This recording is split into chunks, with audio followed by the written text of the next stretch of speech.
హర్యానా ఎన్నికల్లో ఎవరు గెలుస్తారు? బీజేపీ ఓడిపోతుందట, కాంగ్రెస్కే ఛాన్స్ ఎక్కువగా ఉందట. ఖచ్చితంగా బీజేపీ గెలుస్తుందని చెప్పి వాళ్ళు అంటున్నారు, కానీ మీరు మాత్రము there is no edge for BJP అంటున్నారు. ఏంటి రీజన్స్ ఏంటి అసలు? మోస్ట్ ఆఫ్ ది ఎమ్మెల్యే సీట్స్లో కాంగ్రెస్ గెలిచేదానికి ఆస్కారం ఉంది. ఏంటి హర్యానాలో బీజేపీకి ఆ జోరుకి బ్రేక్ పట్టడం గల కారణాలు ఏంటికి? నేను తిరగని జిల్లా లేదు సార్ హర్యానాలో. అసలు బీజేపీ గెలిచేందుకు స్కోప్ లేదు. అసలు ఈస్ట్ వెస్ట్ సమస్యలు తలకింద తపస్సు చేసినా గెలవదు. మీరు సెఫాలజిస్ట్గా ఉన్నారు, ప్రజలతో మాట్లాడుతున్నారు, ఓటర్లతో మాట్లాడుతున్నారు.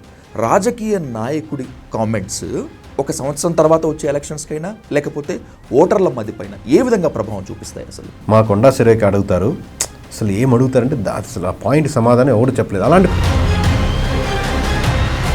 అటుపోతే ఆంధ్రప్రదేశ్లో 100 రోజుల పాలన పూర్తి చేసుకుంది కూటమి సర్కార్. ఏంటి అసలు కూటమి పాలన పైన మీ రిపోర్ట్ ఏంటి సార్? సోషల్ మీడియాలో ఉన్నంత హైప్ అయితే గ్రౌండ్ లెవెల్ రియాలిటీలో లేదు. రాదర్ దెన్ మీరు అంశం మీద కాన్సన్ట్రేట్ చేసిన 50% అయితే 50% వైఎస్ఆర్సీపీ అయితే ఏం చేసింది, వైఎస్ఆర్సీపీ దీన్ని ఎక్కువ కాన్సన్ట్రేట్ చేస్తారు. తిరుమల లడ్డు కల్తీ వ్యవహారం, హౌ ఇట్ ఇంపాక్టెడ్? నేను సుప్రీంకోర్టు ఇవ్వకముందు కూడా చాలా స్టేట్మెంట్స్ ఇచ్చాను. కొంతమంది నచ్చచ్చు, కొంతమంది నచ్చనివ్వచ్చు. పవన్ కళ్యాణ్ ఎందుకు స్లో డౌన్ అయ్యారు? తిరుమల లడ్డు విషయంలో మాత్రమే ఆయన అందరికన్నా కూడా ఎక్కువ హైప్తో మాట్లాడారు అనేటువంటిది ఒక ఆరోపణ. ఎమోషనల్ కనెక్ట్ అయినంత వరకు ఓకే, బట్ మిగతా విషయాల్లో కూడా అంతే అగ్రెసివ్నెస్ చూపించాలి. 175 ఎమ్మెల్యేలు, ఈ 10 మంది ఎమ్మెల్యేలు వరస్ట్ పర్ఫార్మెన్స్.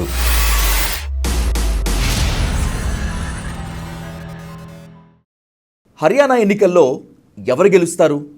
బీజేపీ ఓడిపోతుందట, కాంగ్రెస్కే ఛాన్స్ ఎక్కువగా ఉందట. మరి జమ్మూ కాశ్మీర్ ఎలక్షన్స్లో ఎవరు విజయబావుట ఎగరవేస్తారు? కూటమికే ఎక్కువ ఛాన్స్ ఉందట. ఇది సామాన్యులు చెప్తున్నటువంటి మాట. వాళ్ళకి ఆ సోర్స్ ఎక్కడిది అంటే ఆంధ్రప్రదేశ్ సార్వత్రిక ఎన్నికల్లో కూటమి విజయం తథ్యం అంటూ నెంబర్స్తో సహా చెప్పి సంచలనం సృష్టించినటువంటి కేకే సర్వేస్ అండ్ స్ట్రాటజీస్ CEO కేకే చెప్తున్నటువంటి మాట. కేకే ఆ మాట మీదే ఉన్నారా, లేకపోతే తన పంథా ఏమన్నా మార్చుకున్నారా? ఈ 2 ఎన్నికల సమరంతో పాటు తెలుగు రాష్ట్రాల్లో ఉన్నటువంటి రాజకీయ పరిణామాలపై, పరిస్థితులపై ఇన్ డీటెయిల్గా చర్చిద్దాం. Let's invite KK service and strategy CEO mister KK on to the dial news hot seat with Vijay సాతు. కేకే గారు నమస్తే. నమస్తే, welcome to dial news after long time. మీలా మాట్లాడాలంటే మేము ఏం చేయాలి? ఏం లేదు సార్, గంటా పదంగా స్టాండర్డ్గా ఏం చేయాలి? చిన్నప్పుడు వసకి బదులు ఎక్కువ విస్కీ తాగాలి సార్. అదే లాస్ట్ టైం కూడా చెప్పాను కదా ఇది. అవును సార్, నేను చాలా సీరియస్గా ఇంటర్వ్యూ స్టార్ట్ చేద్దాం అనుకుంటాను. మీరు ఏదో ఒక పంచ్తో ఏదో ఒక జోక్తో చెప్పే విధానం గంటా పదంగా స్ట్రాంగ్గా సార్. దానికన్నా నాకు అంటే ఓన్లీ స్టేజ్ మీదే వస్తుంది. ఇప్పుడు మామూలుగా మనం మాట్లాడితే నేను చాలా మీకు తెలుసు కదా వ్యక్తిగతంగా, బట్ స్టేజ్ ఎక్కాక మటుకు నెంబర్స్ చెప్పేటప్పుడు ఆ బాడీ లాంగ్వేజ్ కాన్ఫిడెన్స్ వచ్చేస్తుంది. అవును, మామూలుగా మాట్లాడదాం ఎంత ట్రై చేసినా రాదు. నేను గంటాపదంగా చెప్పాను నాకే తెలియదు, కానీ ఆంధ్రప్రదేశ్ సార్వత్రిక ఎన్నికల్లో మీరు ఏ స్థాయిలో రికార్డ్ మెజారిటీ ఏ గంటాపదంగా చెప్పారు ద వరల్డ్ హ్యాస్ సీన్. మీరు హర్యానా గురించి చెప్పినటువంటి ఆ రిజల్ట్ ఒక్క తెలుగు రాష్ట్రాల్లో మాత్రమే కాకుండా all over the India it became a viral. KK గారు ఏంటి, ఖచ్చితంగా బీజేపీ గెలుస్తుందని చెప్పి వాళ్ళు అంటున్నారు, కానీ మీరు మాత్రము there is no edge for BJP అంటున్నారు. ఏంటి రీజన్స్ ఏంటి? అంటే ఇప్పుడు మనకి ఎగ్జిట్ పోల్స్ చెప్పిన విధంగా రేపు 5వ తారీఖు సాయంత్రం 5 గంటలకి చండీగఢ్లో పెడుతున్నాం. అదే భారీగా మొత్తం నేషనల్ మీడియా అందరిని పిలిపించి ఎగ్జిట్ పోల్స్ అదే స్టాండర్డ్లో అదే ప్యాటర్న్లో జిల్లాల పరంగా ఆ సింగిల్ నెంబరే చెప్దామని ప్లాన్ చేస్తున్నాం.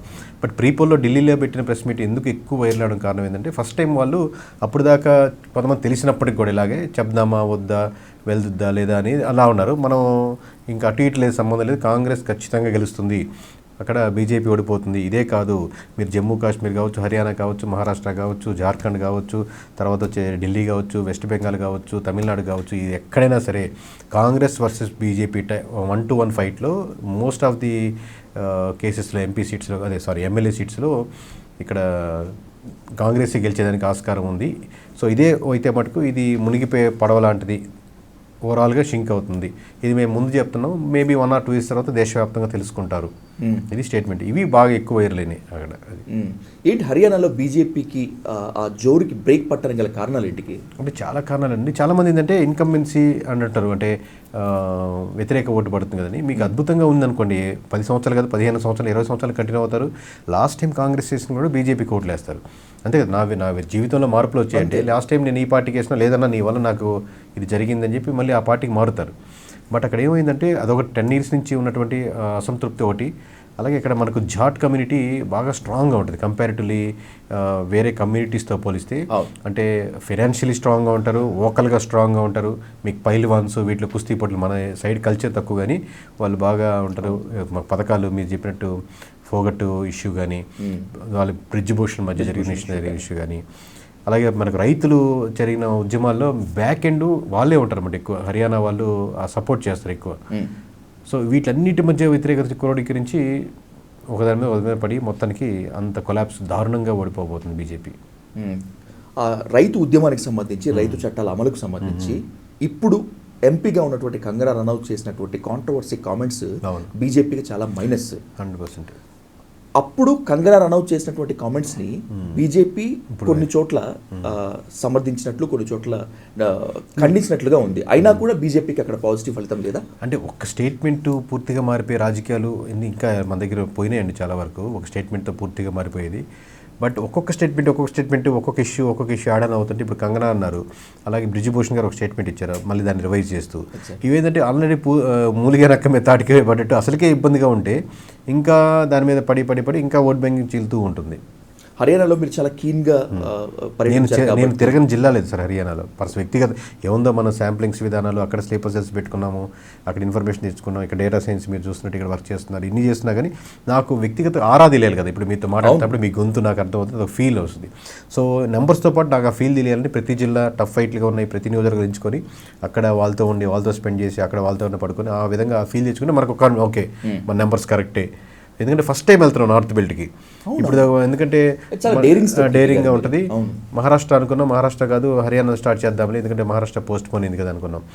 ఇంకొంచెం డబుల్ కాన్షియస్, ఇంకో 10 రూపాయలు ఎక్కువ ఖర్చు పెట్టుకోవడం ఎక్కువ చేద్దామని, ఎందుకంటే మన ఇంకొంచెం ఫస్ట్ టైం చేస్తున్నాం కదా, అది బ్రాండింగ్ పోంగొట్టుకోకూడదు. ఏదో తెలుగు వాళ్ళు ఇక్కడ చేశారులే అనుకోకూడదు, అక్కడైతే కుదరదు, మా నార్త్ బెల్ట్ మా సమీకరణాలు మా బ్లడ్ వేరు అన్నట్టు అనుకోకూడదు కదా అని కొంచెం బాగా కాన్షియస్గా చేసాం. సో ఇప్పటికైతే ఈ రోజుకైతే చాలా కాన్ఫిడెంట్గా ఉన్నాం. ఓకే, ప్రజల్లో బీజేపీ పైన వ్యతిరేకత రావడానికి ఒక 3 లేదా 2 కారణాలు ఇవే అని చెప్పదలుచుకుంటే స్పష్టంగా ఏం చెప్తారు? ఒకటి, ప్యాటర్న్ ఆఫ్ ఓట్ బ్యాంకింగ్ చేస్తున్న పాలిటిక్స్ ఇప్పుడు వెళ్ళే విధానం మార్చుకోవాలండి బీజేపీ. కోర్గా మతం పరంగా వెళ్ళే ఓట్ బ్యాంకింగ్ ఉంటుంది, ఈ రోజుకి ఉంటుంది, 2029లో కూడా ఉంటుంది. కానీ గెలిచేదానికి అదొక్కటే ఓట్ బ్యాంకింగ్ సరిపోదు కదా. కులం, మతం, ప్రాంతం బేసులతో స్టార్ట్ చేసినటువంటి ఒక పార్టీలు ఏదైనప్పటికీ కూడా ఇనిషియల్గా దానికి యాడ్ అడ్వాంటేజ్ అవుద్ది. ఇప్పుడు మన తెలంగాణ వాళ్ళు మనమే ఓట్ వేయాలనుకోండి, ఇనిషియల్గా ఒక బూస్టప్ వస్తుంది. అదే పాయింట్ 5 సంవత్సరాల తర్వాత 10 సంవత్సరాల తర్వాత ప్రాక్టికల్గా వర్కౌట్ అవుతుంది. నేను రాజశేఖర రెడ్డి కొడుకుని, నాకు ఓటేస్తారు, నాకు ఎంత రాజశేఖర రెడ్డి మీకు ఎంత చేసేది ఇనిషియల్గా మనకు వస్తుంది. తర్వాత సెకండ్ టైం పనికి రాదు, థర్డ్ టైం పనికి రాదు, ఎమోషన్ పరంగా కాదు. అయితే కులం బేస్లో ఎవరైనా మన కులం ఈ పార్టీ మన కులం వాళ్ళు ఎక్కువ సపోర్ట్ చేసిన గెలిచింది అనేది వాళ్ళు ఎక్కువ చెప్పే కొద్దీ అది నెగిటివిటీ అవుద్ది. సో అక్కడెక్కడో alignment 1 man decisions 2 man decisions నుంచి బయటకు వచ్చి ఏదో మేము గ్రాస్ రూట్స్లో స్కూల్స్, హాస్పిటల్స్ ఇంత డెవలప్ చేసాం, స్కూల్స్ ఇంత డెవలప్ చేసాం చెప్పుకోవాల్సిన అవసరం కూడా లేదు. కాలువలు, రోడ్లు, లేదా ట్యాక్సులు కట్టేవాళ్ళు, జీఎస్టీ వాళ్ళు, నిర్మలా సీతారామన్ మీద ఎంత పాజిటివ్గా ఉన్నారు, నెగిటివిటీ ఉన్నారు మీకు అర్థమవుతుంది కదా. సో వీటి మీద ఇట్లాంటి మార్పులు చేసుకుంటే ఆ కోర్లో మళ్ళీ ఎక్కడో చేంజెస్ చేసుకుంటే మళ్ళీ రివైవ్ అవుద్ది. కానీ ఇదే ప్యాటర్న్లో వెళ్తే మటుకు చాలా కష్టం అండి.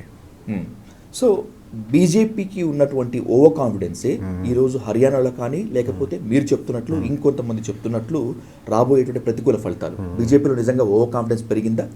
అంటే ఓవర్ కాన్ఫిడెన్స్ ఇప్పుడు లేదనుకోండి. ఎందుకంటే మనం చెప్పిన నెంబర్స్ ఇప్పుడు మేము బీజేపీ వాళ్ళతో కూడా వర్క్ చేస్తుంటాం, వాళ్ళకి చెప్తుంటాం నెంబర్స్. ప్రతి స్టేట్ మేము వెళ్తుంటాం కాబట్టి అక్కడక్కడ లీడర్స్ మాట్లాడుతుంటారు, నేషనల్ లెవెల్లో మీడియా పర్సన్స్ హెడ్స్తో మాట్లాడుతుంటాం. సో మాకు తెలిసిన ఇన్ఫర్మేషన్ ఓవర్ కాన్ఫిడెంట్ కాదు, బట్ దే డోంట్ నో. కొంత సెక్షన్ ఆఫ్ పీపుల్ మేము ఇదే ప్యాటర్న్లో వెళ్దాం అనుకునే వాళ్ళు ఉన్నారు. ఇప్పుడు మాలా కొంతమంది లేదండి ఈ ప్యాటర్న్లో అయితే లాంగ్ రన్ ఉండదని చెప్పేవాళ్ళు ఉన్నారు. ఎక్కడో వాళ్ళు సందిగ్ధతలో ఉన్నారన్నమాట, మార్చుకోవాలా వద్దా అనే దాంట్లో ఉన్నారనిపిస్తుంది. బికాస్ మేము డ్రాస్టిక్గా పడిపోతున్నట్టున్నాం, లేదు ఓడిపోబోతుంది, టైట్ దగ్గరగా వచ్చి ఓడిపోతున్నాం అంటున్నారు వాళ్ళంతే. ఓకే, అసలు బీజేపీ గెలిచేందుకు స్కోప్ లేదు. అసలు ఈస్ట్ వెస్ట్ సమస్యలు తలకింద తపస్సు చేసినా గెలవదు. అంటే సాధారణంగా ఓటమిని ఒప్పుకోరు బీజేపీ నేతలు, నాకు తెలిసినంత వరకు. ఎలాగైనా కూడా గెలిచేందుకు ప్రయత్నిస్తారు. అది ఇప్పుడంటే టైట్ వచ్చి ఒక 5 నియోజకవర్గాలు తేడాతో ఓడిపోయింది అనుకోండి, అవతలను తీసుకోవడము లేకపోతే ఏ పార్టీని చేస్తుంటారు సహజంగా. బట్ ఇప్పుడు నేను చెప్పే నెంబర్లు ఎలా ఉంటాయంటే దరిదాపులు కూడా ఉండవు దానికి. ఓకే, చాలా డ్రాస్టిక్ నెంబర్, చాలా drastic. So we have to wait for the 5th అంతే కంపల్సరీ. సరే, హర్యానాలో బీజేపీ ఓటమి బీజేపీ మీద వ్యతిరేకత లేకపోతే కాంగ్రెస్ మీద ప్రేమన? మోస్ట్ బీజేపీ మీద వ్యతిరేకత అండి. కొద్దో గొప్ప కాంగ్రెస్ ఒక ఫ్లేవర్ మారుతుంది, కొంచెం యాడ్ అడ్వాంటేజ్ అవుతుంది. రాహుల్ గాంధీ గారి మీద ఇమేజ్ 15 సంవత్సరాల క్రితం ఉన్న ఇమేజ్ ఈ రోజు లేదు. పప్పు మనకి ఇక్కడ ఎట్లాగ చేశారో అట్లాగే పప్పు ఇమేజ్ ఆయన మీద ఉండేది. అసలు ఈ కంపారిజన్ ఆయన మోడీ గారికి రాహుల్ గాంధీకి అన్నట్టుండేది. ఇప్పుడు కంపేర్ చేసుకునే స్టేజ్కి వచ్చారు అన్నమాట ఓవరాల్గా. ఆ స్టేజ్కి ఆయన తీసుకురాగలిగారు. మేబీ టైం ఇచ్చింది ఆయన కూడా. ఆయన ఇప్పుడు మన పార్లమెంట్లో స్పీచ్కి చాలామంది బాగా మాట్లాడుతున్నారు, షైన్ అయ్యారు అనేది వస్తుంది. So but most of the 75% పరంగా మేము మాట్లాడతాం కాబట్టి 75% ఓట్ బ్యాంకింగ్ మటుకు బీజేపీ నుంచి కాంగ్రెస్కి వెళ్తున్న ఓట్ బ్యాంకింగ్. దానికి రెడీగా ఉండాలి కదా పార్టీ, అది 25% రెడీగా ఉంది. ఓకే, రానున్న రాష్ట్రాల ఎన్నికల్లో వాటి ఫలితాల్లో కాంగ్రెస్ కనుక విజయకేతనం మోగిస్తే అన్నిట్లో ఉంటుంది. Okay, no doubt. As you said that, credit Rahul గాంధీకి ఇస్తారా, స్థానిక నాయకత్వానికి ఇస్తారా? అంటే ఎందుకు ఇస్తున్నా అంటే రాహుల్ గాంధీ అంటారు. ఎందుకంటే అండి లీడర్షిప్పే లేదనుకోండి, స్థానిక నాయకత్వం ఎవరి వైపు చూడాలంటే డైల్యూట్ అయిపోతారు. ఇప్పుడు సరిగ్గా కమ్యూనిస్ట్ పార్టీస్ చూడండి, సరైన నాయకత్వం ఉంటే వాళ్ళ వైపు నడిచే వాళ్ళు ఇప్పటికీ ఉన్నారు, ఆర్గనైజేషన్లో ఉంటారు, చిన్న చిన్న పార్టీలకి ఉంటారు. బట్ నాయకత్వమే మన వల్ల వర్కౌట్ అవ్వదు, ప్రాక్టికల్ ఇది వరకు అనుకునే నాయకత్వం ఉన్నారు అనుకోండి, అప్పుడు వాళ్ళు ఏ వైపు చూస్తారు, ఎటువైపు నడుస్తారు, వేరే పార్టీ వైపు మూవ్ అయిపోతారు. మీకు స్ట్రాంగ్ బిలీఫ్ సిస్టమ్ ఉండి మనమే ఆల్టర్నేటివ్ అని ఉంటే అప్పుడు కార్యకర్తలకు మనోబలం వస్తుంది. ఆయన చెప్పాలంటే కార్యకర్తలు కూడా కావాలి, ఎవరొకరు followers. But first leader, captain of the ship లాగా. రైట్. ఇప్పుడు హర్యానా, రేపు జమ్మూ కాశ్మీర్, ఈ రెండు ఫలితాలు వచ్చినటువంటి తర్వాత మరికొన్ని రాష్ట్రాల్లో, తమిళనాడు లేదంటే మహారాష్ట్ర, బీజేపీ ఫలితాలు ఇంపాక్ట్ చూపిస్తాయా? ఐ మీన్ అంటే కరెక్ట్, ఒకదాని మీద ఒకటి ఇంపాక్ట్ పడుతూ ఉంటుందండి. ఇప్పుడు హర్యానా ఎలక్షన్స్ దేశవ్యాప్తంగా చూస్తాయి. కొంచెం న్యూట్రల్గా ఉండే ఓట్ బ్యాంకింగ్ ఊర్లో ఉంటుందా, లేదా కాంగ్రెస్కి వెళ్దామా బీజేపీకి వెళ్దామా అనుకునే ఓట్ బ్యాంకింగ్ 2-3% ఉంటుంది ఫస్ట్ నుంచి డిసైడ్ అయ్యే వాళ్ళు. అప్పుడేంటి ఇది కాంగ్రెస్ వచ్చేటట్టుంది అన్నప్పుడు కాంగ్రెస్ వైపు మూవ్ అయిపోతారు. మీరు ఓడిపోతుంటే మీకు మొన్న ఏపీలో కూడా మెజారిటీ చూశారు కదా, మన 15,000 వస్తుంది అనుకునే మెజారిటీలు 20,000 దాకా వెళ్ళిపోతాయి. ఎందుకు వెళ్ళిపోతాయి? కొంతమంది ఆ న్యూట్రల్ మధ్యలో అప్పుడు దాకా ఉన్న వాళ్ళు మనం ఆ గెలిచే ఎమ్మెల్యే వైపు ఉంటే రేపు పొద్దున్న మనకి ఏదైనా పనులు అవుతాయి, లేదైనా అవసరం ఉంటే వస్తుంది అని చెప్పి చిన్న ర్యాపో పెంచుకోవడం, మేము కూడా మీ వైపు అంటే ఆల్రెడీ మొగ్గుతుంటే అదే మొగ్గుతారు అన్నమాట ఎక్కువ తోక అలా బరువు డిఫరెన్స్ వచ్చినట్టు. సో దీని ఎఫెక్ట్ ఒకదాని మీద పడుతూనే ఉంటుంది. ఇంకా ఇప్పటి వరకు బీజేపీకి ఉన్న బలం, బీజేపీకి ఉన్న సెంటర్ ఆఫ్ అట్రాక్షన్ మోదీ. మొన్నటి అయోధ్య రామాలయం వరకు అలాగే నెట్టుకుంటూ వచ్చారు. మరి ఈ ఎన్నికల ఫలితాల్లో మోదీ ఎఫెక్ట్ ఏమాత్రం పనిచేయదా? పనిచేస్తుంది కాబట్టి అది ఎక్కువ ఎఫెక్ట్ చూపిస్తుందండి. ఇప్పుడు అదే ఇమేజ్ మీద వెళ్తే మటుకు మీకు కరెక్ట్ కాదంటున్నాను.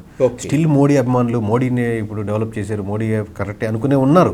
బట్ అది కరువుకు సరిపోవట్లేదు, ఎక్స్ట్రా ఓట్ బ్యాంకింగ్ పుల్ చేయలేకపోతుంది. ఇంకా ఇప్పుడు సేమ్ అదే ప్యాటర్న్లో అదే నావలో వెళ్తే మటుకు కరెక్ట్ కాదు. ఇప్పుడు గడ్కరీ గారు చూడండి, గడ్కరీకి ఉన్న ఇమేజ్ అమిత్ షా గారికి ఉన్న ఇమేజ్ తేడా ఉందా? తేడా ఉంది. సో అట్లా అనమాట, ఎక్స్ట్రా ఇమేజ్ పుల్ చేయాలి. కానీ ఇప్పుడు అదే సర్కిల్లో ఉంటే ఆ అడ్వాంటేజ్ తీసుకురాదు అంటున్నాను. ఓకే, మోదీని కాకుండా వేరే ఏ నేతని తెర మీదకి తీసుకువస్తే రాబోయేటువంటి రోజుల్లో బీజేపీ పుంజుకునే ఛాన్స్ ఉంటుంది, గడ్డు పరిస్థితుల నుంచి బయటపడేటువంటి ఛాన్స్ అంటే బీజేపీకి సహజంగా అండి ఉన్న పర్సన్ కంటే చాలా స్ట్రాంగర్ పర్సన్, అంటే ఇంతకుముందు అమ్మో ఇతనంటే చాలా దారుణం అనుకునే పర్సనే నెక్స్ట్ ఉంటారు. ఇప్పుడు మీకు అప్పుడు ఈయన కష్టం అనుకుంటే, వాజ్పేయి గారు కష్టం అనుకుంటే ఆయన కంటే స్ట్రాంగ్ పర్సన్ అద్వానీ గారు నెక్స్ట్ లీడర్షిప్ అంటే ఫ్రంట్ ఎండ్లో పెట్టుకెళ్తారు. తర్వాత అద్వానీ కంటే ఈయన మోడీ గారు ఇంకా దారుణమైన పర్సన్ అతను వస్తే అనుకుంటే అద్వానీ పెట్టి అద్వానీ ఆయన మోడీ కంటే అమిత్ షా అంటే ఇంకా దారుణంగా ఉంటారంటే Amit Shah. So more stronger తీసుకొస్తూ ఉంటారు. కంపారిటివ్లీ దీంతో పోలిస్తే ముందు అతను చాలా సాఫ్ట్ అనిపిస్తూ ఉంటుంది మనకు. ఈ ప్యాటర్న్ ఫాలో అవుతూ ఉంటుంది. బట్ ఇదే ప్యాటర్న్ వర్కౌట్ అవుతుంది ప్రాక్టికల్గా గోయింగ్ ఫార్వర్డ్ అంట. సమ్థేర్ మీరు ఆ ఫిలాసఫీనే ఎక్కడో చేంజ్ చేసుకోవాలి. కోర్ ఫిలాసఫీ ఉంటుంది ఆబ్వియస్గా, బట్ మీరు వెళ్ళే ప్యాటర్న్లో ఎక్కడో ట్యాక్సులు కట్టే వాళ్ళకి బీజేపీ బెస్ట్ అబ్బా అన్న ఇమేజ్ కొత్తగా తీసుకురావాలి మీరు ఎక్కడో. ఓకే, ఈ some layers extra layers add చేయాలి అంటున్నాను. ఓకే, ఉన్నటువంటి ఓట్ బ్యాంక్ని స్థిరంగా చేసుకోవడం మాత్రమే కాకుండా కొత్త ఓట్ బ్యాంక్, కొత్త ప్యాటర్న్స్ని రైతులు మటుకు బీజేపీకి ఇప్పుడు ఈ 2-3 చట్టాలు వచ్చాక ఫిదా అయిపోతున్నారు రైతులు అనేది. ఏదో మీరు కొత్త ప్యాటర్న్ తీసుకోవాలి. రైతుల section, unemployment section, image section. Only leadership మారినంత మాత్రం కంపారిటివ్లీ అమిత్ షా గడ్కరీకి ఇమేజ్ పాజిటివ్గా ఉండొచ్చు. బట్ అదొకటే సరిపోకపోవచ్చు రేపు గడ్కరీ గారు వచ్చినా కానీ. అది నేను చెప్పేది. రైట్. నేషనల్ పాలిటిక్స్ అపార్ట్ కేకే గారు, ఇప్పుడు ఖచ్చితంగా మాట్లాడుకోవాల్సింది తెలుగు. మన వీధుల్లోకి వద్దాం, మన వీధుల్లోకి రావాలి. ఇప్పుడు మొత్తం అంతా ఢిల్లీ, పంజాబ్, హర్యానా తిరిగాము, మన వీధుల్లోకి వద్దాం. వీధి అనేటువంటి పదం మీరు ఏ విధంగా వాడారో కానీ పాలిటిక్స్ చూస్తుంటే నిజంగా వీధి రాజకీయాలాగే ఉన్నాయి. ఇంకా చెప్పాలనుకుంటే వీధి రాజకీయాల కన్నా చాలా ఘోరంగా ఉన్నాయి. కొండా సురేఖ చేసినటువంటి కామెంట్స్ చాలా డెరోగేటరీ కామెంట్స్. ఆమె క్షమాపణ చెప్పినప్పటికీ కూడా ఇట్ క్రియేట్స్ ఎ కామెంట్. మీరు సఫాలజిస్ట్గా ఉన్నారు, ప్రజలతో మాట్లాడుతున్నారు, ఓటర్లతో మాట్లాడుతున్నారు. రాజకీయ నాయకుడి కామెంట్స్ ఒక సంవత్సరం తర్వాత వచ్చే ఎలక్షన్స్కైనా లేకపోతే ఓటర్ల మధ్య పైన ఏ విధంగా ప్రభావం చూపిస్తాయి? అసలు మామూలుగానే మన వాళ్ళకి ఒక అసహ్య భావజాలలా ఫీలింగ్లా వచ్చేసింది జనాలకి. ఎంటర్టైన్మెంట్ చూసేది అంత ఇంట్రెస్ట్ న్యూస్ల పరంగా కానీ ఈ పాలిటిక్స్ పరంగా చూసేది చాలా దూరం జరిగారు, చాలా తెలియకుండా సహజంగా సినిమాలు లేకపోతే ఈ చూసేది, లేదా 9 గంటలకు ఒక న్యూస్ పెట్టుకొని చూడడము, లేదా పాలిటిక్స్ ఎలక్షన్స్ అప్పుడు వరకు బాగా ఎక్కువ వీడియోస్ వైరల్ అవ్వడం జరుగుతుంది. ఎందుకంటే వాటి మీదే కొంచెం వెనక్కి అడిగారు. ఎందుకంటే సహజంగా వీళ్ళు మాట్లాడే విధానాలు కానీ వీళ్ళు కమెంట్ చేసే విధానాలు కానీ ఎక్కడో దాని మీద ఏంట్రా ఇంకా ఇంత మెచ్యూరిటీ ఉండాలా మాట్లాడుతున్నారు అనేది, ఇర్రెస్పెక్ట్ ఆఫ్ పొలిటికల్ పార్టీస్, అన్ని పొలిటికల్ పార్టీస్కి చెప్తున్నారు. ఇప్పుడు లాస్ట్ టైం పవన్ కళ్యాణ్ గారి మీద స్ట్రాంగ్గా అలిగేషన్స్ చేసినా మాట్లాడినా ఎంతో కొంత అది ఇంపాక్ట్ వైఎస్ఆర్సీపీకి చూపించింది. అట్ ది సేమ్ టైం వాళ్ళు ఇంకా బలంగా పనిచేసేదానికి ఉపయోగపడింది, లేదు ఎట్లయినా పవన్ కళ్యాణ్ గెలిపించాలని. సో మీరు ఒక పరిధి దాటి కమెంట్ చేయొచ్చు, పరిధి దాటి చేయకూడదు. ఆ కమెంట్ చేసినా కానీ చూసేది కరెక్ట్గా పాయింట్ బట్టి కరెక్ట్గా మాట్లాడింది, కరెక్ట్గా అడిగిందని. కొంచెం లిబరాలిటీ తీసుకొని మీరు కొంచెం లైన్ దాటారనుకోండి వ్యూవర్షిప్ వస్తుంది, కానీ కింద మీరు కమెంట్స్ అబ్జర్వ్ చేస్తే అన్నీ నెగిటివిటీ ఉంటాయి. ఎగ్జాక్ట్లీ, అవును.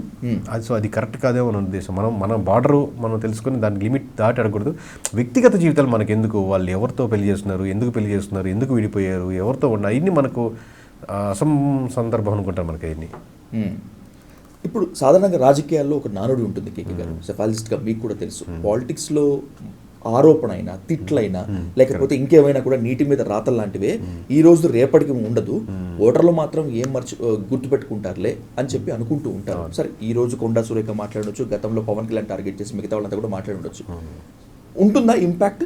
ఖచ్చితంగా అది ఆ ఇంపాక్ట్ లాంగ్ టర్మ్గా ఉండాలంటే మీ దాంట్లో మీరు వేసిన ప్రశ్నలో పడుకున్నా కానీ ఆలోచించే విధంగా ఉంటే ఉంటుంది. లేకపోతే ఒక ఎంటర్టైన్మెంట్ క్వశ్చన్ అంటే ఆ రోజు తిడతారు, మిమ్మల్ని వాళ్ళు తిట్టారు, అయిపోయింది. మళ్ళీ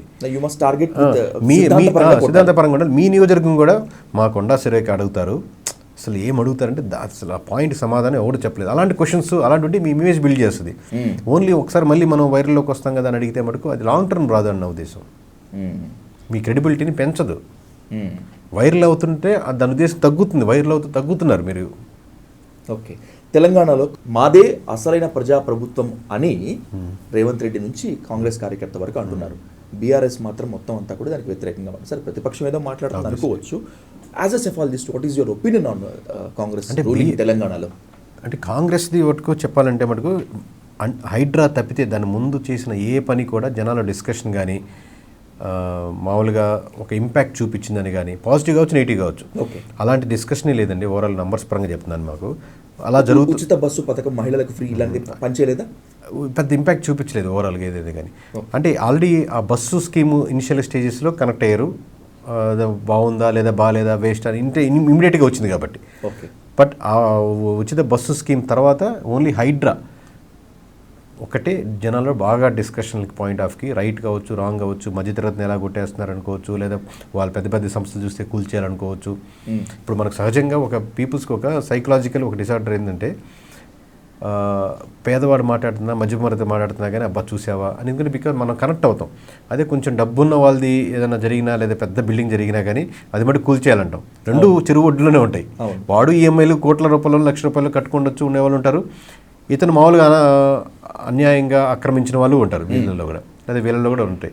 బట్ సెంటిమెంట్ పరంగా చూస్తే ఓట్ బ్యాంకింగ్ దాని మీద ఎమోషన్ మీద జరుగుతుంది కాబట్టి ఆబ్వియస్లీ వీళ్ళు అడిగే క్వశ్చన్స్కి రైట్ ఆన్సర్స్ ఇవ్వగలిగితే గవర్నమెంట్, వీరికి అలా ఆల్టర్నేటివ్ చూపించగలిగితే ఇంకొంచెం మోర్గా ఎక్కువ మంది అని హర్షిస్తారు అనుకుంటున్నాను. హైడ్రా మొదట్లో రేవంత్ రెడ్డి సర్కార్కు పాజిటివిటీ తీసుకొచ్చిన మాట వాస్తవమే, కానీ ఇప్పుడు నుంచి ఎందుకో బాగా నెగిటివిటీ ఎక్కువగా వచ్చిందని చెప్పి అంటున్నారు చాలా మంది.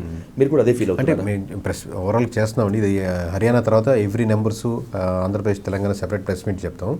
బట్ మీరు లుక్ బ్యాక్ చూసి ఈగల్ వ్యూ చూస్తే హైడ్రా వెళ్ళే విధానంలో ఓవరాల్గా పాజిటివ్గానే ఉంది. బట్ లోపల కొంచెం డెప్త్గా చూస్తే ఏ సెక్షన్ పాజిటివ్గా ఉంది, ఏ సెక్షన్ నెగిటివ్గా ఉందంటే మీరు ఎటువంటి నాకేం ఇబ్బంది లేదు కానీ చెరువులు క్లీన్ చేస్తాను అనుకోండి, దాని వరకు పాజిటివ్గా ఉంది. కానీ కేవలం మధ్యతరగతి మీద ఎక్కడైనా జరుగుతూ మనం అబ్జర్వ్ చేసింది, వాళ్ళు 30 సంవత్సరాలు 20 సంవత్సరాలు ఈఎంఐ కట్టుకుంటూ బ్యాంక్ లోన్లు కట్టుకుంటూ ఉన్న దాంట్లో తినక దాన్ని సేవ్ చేసుకొని అది క్లియర్ చేస్తే మీరు దీన్ని కూలగొడుతున్నారు కదా. దాన్ని ఈ క్లియరెన్స్ ఇచ్చిన 10 మంది అధికారులు ఏం చేస్తారు? ఎంతమందిని ఇప్పుడు హైడ్రా వచ్చాక సస్పెండ్ చేశారు? మేము బిల్డింగ్ కూల్చాం, బిల్డింగ్ వచ్చిన 10 మందిని ఇప్పుడు కానీ హైడ్రా కానీ సస్పెన్షన్ కానీ కనీసం 1000 మందిని ఎంప్లాయీస్ సస్పెండ్ చేస్తుండాలి. అవును, ఎగ్జాక్ట్లీ. ఎంతమంది సస్పెన్షన్ ఆర్డర్ ఇప్పుడు ఇది కూల్చినట్టు వాళ్ళని కూడా కూల్చాలి కదా. సో అక్కడ వాళ్ళు ఎక్కువ ఇంపాక్ట్ చూపించుకుంటున్నారు. అదర్ ఆల్టర్నేటివ్ ఇవ్వడం ఒకటి, దానికి సోర్స్ ఎవరు? సోర్స్ కూడా గవర్నమెంటే కదా. It's not TDP, it's not YCP, ఇట్లా కాదు కదా, టీఆర్ఎస్ అని కాదు కదా. సోర్స్ గవర్నమెంట్ ఎంప్లాయీస్ ఎలా ఆర్డర్ ఇచ్చారు? These are the people suspended. వీళ్ళు దీంట్లో ఉంటారు పర్యవేక్షణలో, అబ్జర్వేషన్స్లో. దారుణమైన ఓటమితో ఎనర్జీ లెవెల్స్ మొత్తం అంతా పోగొట్టుకుంది బీఆర్ఎస్. ఇప్పుడు కాస్త పుంజుకుంటోంది. ఈ పుంజుకుంటోంది మీడియా హైపా లేకపోతే నిజంగానే ప్రజల్లోనే ఉంది? బీఆర్ఎస్కి 100% దానికి ఉన్న పర్సెంటేజ్ దానికి ఉంటుందండి. మీకు ఏపీలో చూసుకుంటే వైఎస్ఆర్సీపీ ఉంది, టీడీపీ ఉంది, జనసేన ఉంది. అంటే లోకల్ స్టేట్కి సంబంధించిన పార్టీలు 3 ఉన్నాయి. లోకల్ ఇష్యూస్ ప్రాంతీయ పార్టీలు ఉన్నాయి 3 ఉన్నాయి. ఇక్కడ మన తెలంగాణలో చూస్తే బీజేపీ, కాంగ్రెస్, నేషనల్ పార్టీస్ పక్కన పెడితే ఒక్క బీఆర్ఎస్ మాత్రమే ఉంది. మీకు ఈ రోజు కాబట్టి రేపైనా ఉంటుంది, లేదా రేపు మీరు మద్దతు ఇచ్చిన వాడే సీఎం అవుతాడు. ఆ విధంగా చేసుకోవచ్చు.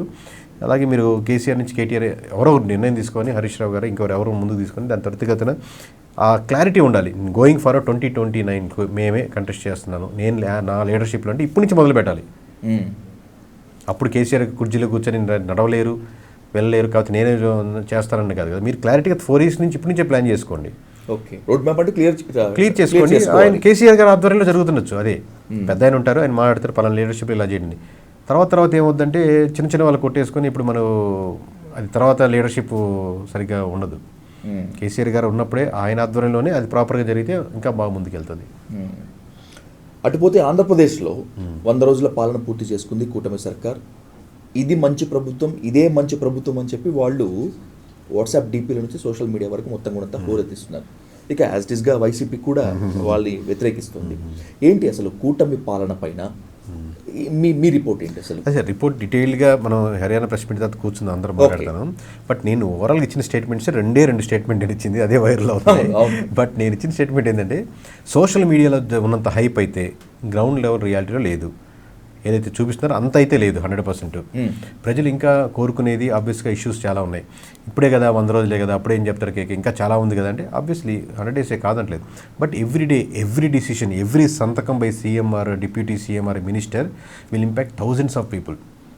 ఒక బిల్ మీద, ఒక దాని మీద సంతకం పెడుతుంటే అక్కడ డ్యామ్ వల్ల కావచ్చు, బ్రిడ్జి వల్ల కావచ్చు, రోడ్ కావచ్చు, థౌజండ్స్ ఆఫ్ పీపుల్ ఇంపాక్ట్ చూపిస్తుంటారు. సో ఇది ఎవ్రీ మినిట్ తీసుకునే డిసిషనే కానీ 100 రోజులే కదా, ఇది నెంబర్లు డేస్ ప్రకారంగా ఉండదు.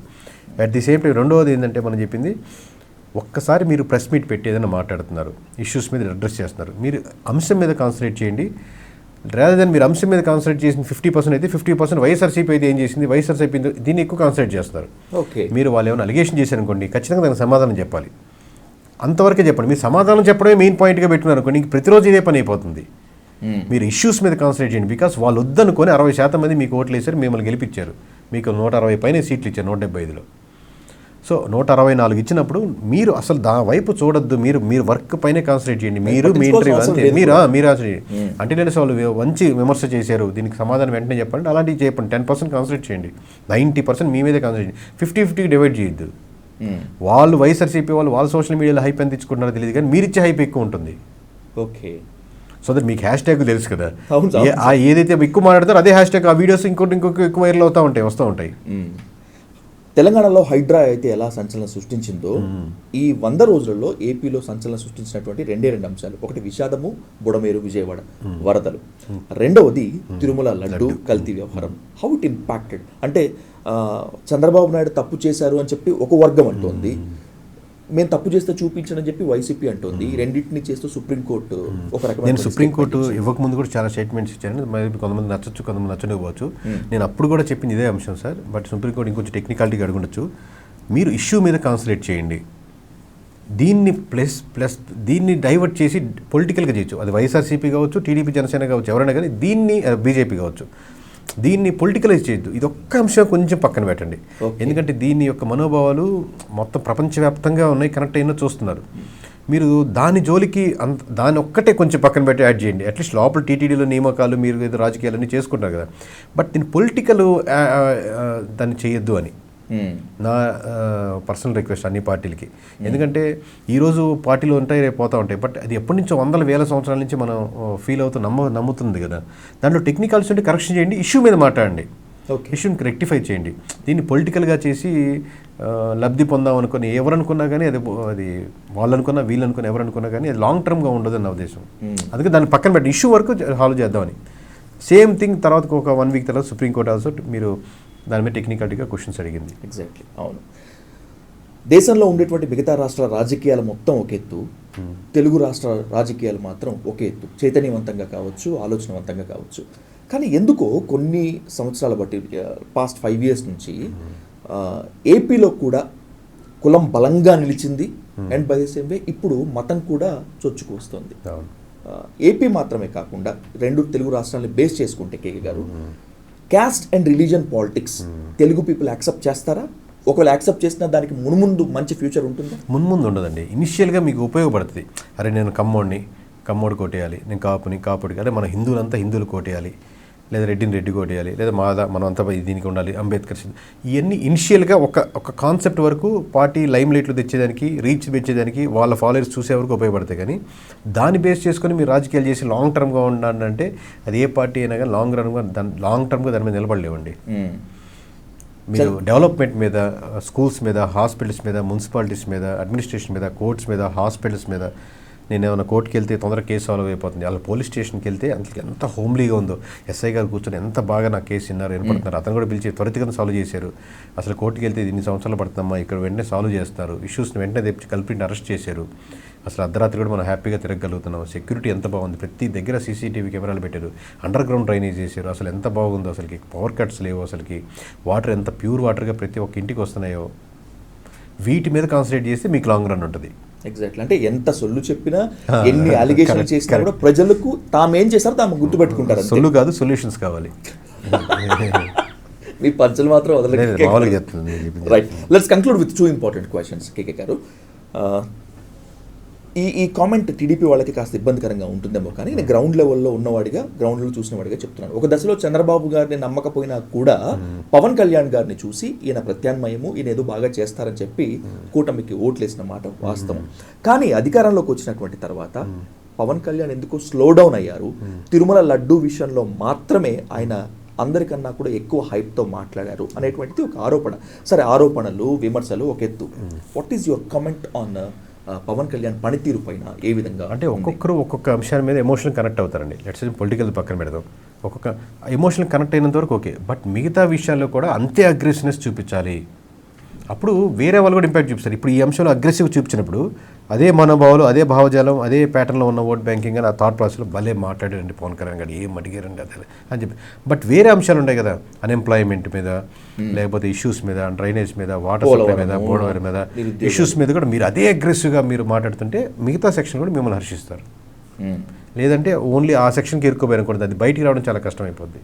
రైట్, నేను తెలుగు రాష్ట్రాల గురించి ఏది అడిగినా కూడా మీరు ఆఫ్టర్ అక్టోబర్ 5th తర్వాత అంటున్నారు. ఏంటి మీరు తెలుగు రాష్ట్రాల గురించి చెప్పబోయేటువంటి అంశాల్లో ఏమేమి ఉంటాయి అసలు? అంటే ఇప్పుడు ఒక్కొక్క అంశం అండి. ఇప్పుడు ఇసుక గురించి తీసుకున్నాం అనుకోండి, ఇసుక ఎంత ఉంది, ఎలా ఉంది, ఇంతకుముందు ఎలా ఉంది, ఇప్పుడు ఎలా ఉంది, ఇప్పుడు సాటిస్ఫాక్టరీగా ఉన్నారా లేదా, ఇప్పుడు ఎలా దొరుకుతుంది, ఈ పాలసీ ఉంది, ఈ పాలసీ వచ్చిందా, ఎంతమంది నిజంగా రీచ్ అవుతుంది, రీచ్ అవ్వట్లేదు, ప్రజలు ఏమనుకుంటున్నారు, ఇలా కొత్త పాలసీస్ ఏం ఎక్స్పెక్ట్ చేస్తున్నారు, ఇప్పుడు పథకాలు ఎన్ని వచ్చినాయి, ఆల్రెడీ ఎన్ని రావాలి, ఎంతమంది లబ్ధి పొందుతున్నారు, ఇంతకుముందు ఎలా కంటే ఇప్పుడు ఏం బెటర్గా ఉంది, ఏం బెటర్గా లేదు. ఇలా ఇప్పుడు మనం ఎందుకంటే ఏది చెప్పినా అది అటెన్షన్ లక్షలాది మంది, కోట్లాది మంది చూస్తున్నప్పుడు మనం ఇంకా ఊళ్ళో దగ్గర పెట్టుకొని చేయాలి కదా.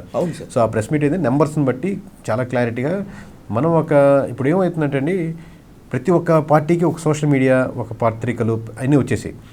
ఆ పార్టీ ఫేవర్గా చెప్తుంది, ఈ పార్టీ అంటే ఈ ఫేవర్గా చెప్పి ఎక్కువనే జెన్యున్గా చేసే తక్కువ అయిపోతుంది. మీకు తెలియదు కదా, అది ఓపెన్గా యాక్సెప్ట్ చేస్తారు. సో మనం ఒక పొజిషన్లో ఉన్నాం. అప్పుడు వైఎస్ఆర్సీపీ గెలుస్తుందని చెప్పినా, ఇప్పుడు టీడీపీ గెలుస్తుందని చెప్పినా, లేదా ప్రజల అభిమాని ఆ పొజిషన్లో ఉన్నాం. మేబీ ఒక 10% ఎక్కడ తిట్టేవాళ్ళు ఉండొచ్చు. బట్ మన థర్డ్ పార్టీగా అంత జెన్యునిటీగా ఉన్నాడు, మనం చెప్పేటప్పుడు అంత నిబద్ధతో ఇదంతా మన రాష్ట్రాన్ని బాధ్యతగా తీసుకొని చెప్పాలి కదా అని ఆ బాధ్యతని దాంట్లో ఉంటుంది. దాంట్లో మీకు ఆ నెంబర్స్లో కనపడుతుంది ఆ బాధ్యత. ఆంధ్రప్రదేశ్ సార్వత్రిక ఎన్నికల్లో మీరు చెప్పినటువంటి సర్వేకి మీరు అన్నట్లుగానే ఎంతమంది ఫ్యాన్స్ అయితే ఉన్నారో మిమ్మల్ని విమర్శించిన వాళ్ళు కూడా చాలా మంది ఉన్నారు. ఆయన ఎక్కడ సర్వే చేశాడు, ఒకరితో పోల్చుకుంటే ఈయన పెద్ద సర్వే చేసిన వ్యక్తి కాదు, ఫ్లూక్ గా చెప్పారు అని చెప్పి దాన్ని మీరు హార్ట్ఫుల్ గా రిసీవ్ చేసుకున్నారు కూడా. మీరు ఏ స్థాయిలో సర్వే చేస్తారు? మనం రిజల్ట్స్ ముందు మాట్లాడాము. అవును, అప్పుడు కూర్చొని ఎలా చెప్పగలుగుతున్నారు ఏంటని అడిగారు, అదే చెప్పాను. అప్పుడు ఇప్పుడు నాలో ఏం మార్పు లేదు. అవును, హర్యానా ఈ ఎలక్షన్స్ దానికి ఇక మీకు కంప్లీట్ క్రెడిబిలిటీ వచ్చేస్తుంది. రేపు ఆంధ్రప్రదేశ్లో లేదా తెలుగు రాష్ట్రాల్లో మీరు చెప్పబోయేటువంటి అంశాలని సోషల్ మీడియాలోనూ లేకపోతే మీడియాను బేస్ చేసుకొని చెప్తున్నారా, గ్రౌండ్ లెవెల్లోకి వెళ్ళి? గ్రౌండ్ లెవెల్లే. అంటే మేము ఎలా చెప్తామంటే ఇది ప్రతి 15 రోజులకు, నెల రోజులకు ప్రెస్ మీట్ పెడతాం ఏపీలో కానీ తెలంగాణ కానీ. బట్ గోయింగ్ ఫార్వర్డ్ ఏంటంటే లాస్ట్లో వచ్చేసరికి ఏ లెవెల్లో ఉండాలంటే 175 ఎమ్మెల్యేలు, ఈ 10 మంది ఎమ్మెల్యేలు వర్స్ట్ పర్ఫార్మెన్సు. అంటే ఇండివిజువల్గా ఈ 15 మంది బాగా అద్భుతమైన పర్ఫార్మెన్స్, వీళ్ళు ఏ పార్టీలో ఉన్నా గెలిపించుకోవచ్చు. అంత అంత క్షుణ్ణంగా ఇండివిజువల్గా అంత రేంజ్లో చెప్పాలి. సో మనం ఒక ఎమ్మెల్యే పేరు మన నుంచి వచ్చిందంటే నిజంగా వరస్ట్ అంటే వాళ్ళకి ఏ పార్టీ సీట్ ఇచ్చినా కానీ గెలవకూడదు. జనాలు కూడా అంత నమ్మాలి, అరే మన పార్టీ మన నియోజకవర్గం ఎమ్మెల్యేకే వచ్చిందిరా బాబు, కేకే అన్ని చూసే పేరన్న క్రెడిబిలిటీ ఉంది కాబట్టి అంత జాగ్రత్తగా చెప్పాలి, అంత బాధ్యతగా చెప్పాలి అనుకుంటున్నాం. ఇంత పగడ్బందీగా వెళ్ళటము, రూట్ మ్యాప్ క్లియర్ మీరు సెట్ చేసుకోవటము, అత్యద్భుతమైనటువంటి నీతివంతమైన రాజకీయ నేతలను ప్రజలకు అందించాలనేటువంటి తపన, లేకపోతే గతంలో విమర్శలు ఎదుర్కొన్నారు కాబట్టి వాళ్ళకి టిట్ ఫర్ టాటా? విమర్శలు గిరిసం లేదు, మనం బెస్ట్గా ఇప్పుడు మన ఉద్దేశమే వచ్చిన ఇలాంటి సర్వే సెక్షన్ ఎంచుకుంది ఏంటంటే మనం ఏదైనా మంచి పనులు ఇలా చేయించవచ్చు, ఇది చేస్తే ఓట్ బ్యాంకింగ్ మారుతుందని కదా. సో అప్పుడు కూడా నాకు కూడా ఏదో ఒక ఎమ్మెల్యే ఇంత వరస్ట్ ఎమ్మెల్యే ఉండకూడదు. ఇప్పుడు ఆ కోరిక నేను బలంగా తీర్చుకుందానికి ఒక పొజిషన్ వచ్చిందనమాట. 175 మందిలో అంతే కదా, 175 మంది బెస్ట్ కాదుగా. అంతే సార్, 175 మందిలో 10 మంది వరస్ట్ ఎమ్మెల్యేస్ ఉంటారు. సో ఆ వరస్ట్ ఎమ్మెల్యేస్ ఎవరు లాస్ట్ ఎలక్షన్స్ ముందు చెప్తాం, వీళ్ళు వరస్ట్ అంటే ఏ రకంగా వరస్ట్ అని నెంబర్స్ పరంగా చెప్తాం. ఊరిని ఏదో నా పర్సనల్ వ్యక్తిగత అభిమానం కాదు కదా. అవును. సో ఈ విధంగా వీళ్ళని దోపిడీ చేశారు, ఇక్కడ ఎలిగేషన్స్ వచ్చి ఇక్కడ తీసుకున్నారు, ఇంతమంది అడిగితే ఇంతమంది వద్దని చెప్తున్నారు. ఓన్లీ పాలసీ పరంగానే, పాలసీ పరంగా, స్ట్రాటజికల్ పరంగా, వ్యక్తుల ఫీలింగ్స్ పరంగా, అక్కడ ఉన్నటువంటి కమ్యూనిటీలో వాళ్ళు క్రియేట్ చేసిన వైరల్ పరంగా అన్ని రకాలుగా. మీరు చేసేటువంటి ఈ సర్వేలతో మాత్రమే కాకుండా ఆంధ్రప్రదేశ్ పైన, తెలంగాణ పైన మీరు చెప్తున్నటువంటి లెక్కల కోసం ఇంకా జనాలు వెయిట్ చేస్తూ ఉంటారు. సో వాట్ ఎవర్ మేబీ డెఫినెట్గా వెయిట్ చేద్దాం. లెట్స్ మీట్ వన్స్ అగైన్ కే గారు. Thank you so much for this time. Thank you sir.